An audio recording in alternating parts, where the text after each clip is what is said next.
Hello दोस्तों, स्वागत है आपका हमारे इस नए वीडियो में। आज की इस वीडियो में हम आपको ऐसे ऐसे एग्रीकल्चर खेतियों के बारे में बताने वाले हैं जिसकी मांग बहुत ज्यादा है और जिसकी डिमांड कभी रुकने वाली नहीं है। और अगर आप उस चीज की खेती करोगे जिसकी मांग सबसे ज्यादा है, डिमांड ज्यादा है, तो डेफिनेटली आपको फायदा होगा और आप अच्छे पैसे कमा पाओगे। सबसे पहला है सरसों की खेती। सरसों के खेतों को तो आप सभी ने देखा ही होगा, लेकिन क्या आपने कभी सोचा है कि सरसों की खेती करके आप एक बड़ा बिजनेस तैयार कर सकते हैं। आप सभी को ये तो पता ही है कि सरसों का तेल का इस्तेमाल सदियों से होता आ रहा है और आगे भी होता रहेगा, इसलिए इसका बिजनेस कभी रुकने वाला नहीं है। सरसों के बीजों से तेल निकालने के लिए बहुत सारे मशीनों का इस्तेमाल होता है। तेल निकलने के बाद आप चाहो तो तेल बेचकर भी पैसे कमा सकते हैं और तेल निकलने के बाद जो मटेरियल बचता है आप उसे भी बेचकर पैसे कमा सकते हैं। इस खेती को करने के लिए आपको ज्यादा पैसे इन्वेस्ट करने की जरूरत नहीं होती है, आप कम इन्वेस्टमेंट में ही ज्यादा पैसे कमा सकते हैं। दूसरे नंबर पर आता है एलोवेरा की खेती। एलोवेरा के बारे में तो सभी को पता ही है, ये हमारे फेस के लिए, हमारी स्किन के लिए बहुत फायदेमंद होता है। एलोवेरा से बहुत सारे फेस क्रीम, दवाइयाँ और एलोवेरा जेल बनते हैं, इसलिए फैक्ट्रियों में इसकी मांग काफी ज्यादा है। इसलिए अगर आप एलोवेरा की खेती करते हैं तो आपको बहुत फायदा होगा।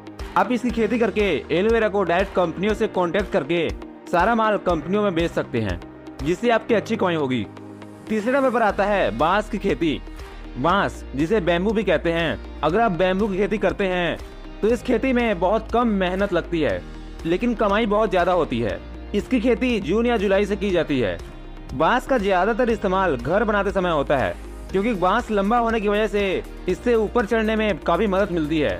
बांस की मांग ज्यादा होने की वजह से और मांग के हिसाब से प्रोडक्शन कम होने की वजह से इसका रेट काफी ज्यादा होता है।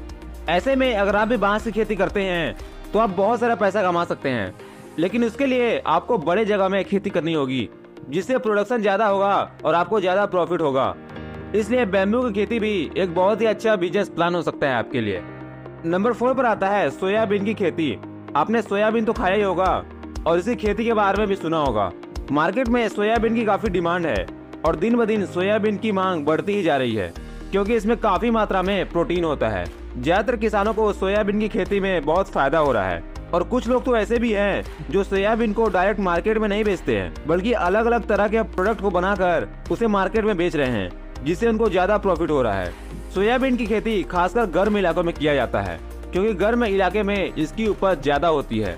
इसलिए आप भी इसकी खेती कर सकते हैं और अच्छे पैसे कमा सकते हैं। नंबर 5 पर आता है फूलों की खेती। फूलों की खेती करना एक ट्रेंड बन गया है।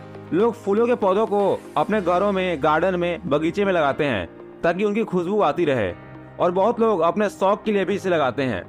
लेकिन लोग अब फूलों की खेती बिजनेस पर्पस के लिए भी कर रहे हैं। फूलों की खेती 12 महीने की जा सकती है और इसकी मांग हर मौसम में होती है, क्योंकि लोग हर त्योहारों पर, फंक्शन पर फूलों की सजावट पर काफी ध्यान देते हैं, जिससे मार्केट में फूलों की मांग बढ़ रही है और उसी के हिसाब से प्रोडक्शन भी बढ़ रहा है। ऐसे में अगर आप भी फूलों की खेती करने के बारे में सोच रहे हैं तो आप इसकी खेती करके अपने और लोगों का, दोनों का फायदा करवा रहे हैं। आपको पैसे मिल जाते हैं और लोगों को उनकी जरूरत के हिसाब से फूल। इसलिए फूलों की खेती करना एक अच्छा बिजनेस प्लान हो सकता है आपके लिए। तो ये थे गांव से जुड़े कुछ बिजनेस प्लान्स। हमने इस वीडियो में आपको ऐसे काफी सारे खेतियों के बारे में बताया है जिन्हें आप कम इन्वेस्टमेंट में ही कर सकते हैं और उन्हें करके आपको फायदा भी काफी होगा। तो आपको जो भी बिजनेस ठीक लगे उससे आप कर सकते हैं।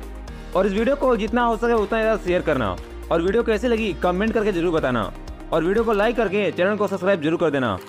Thank you for watching, bye.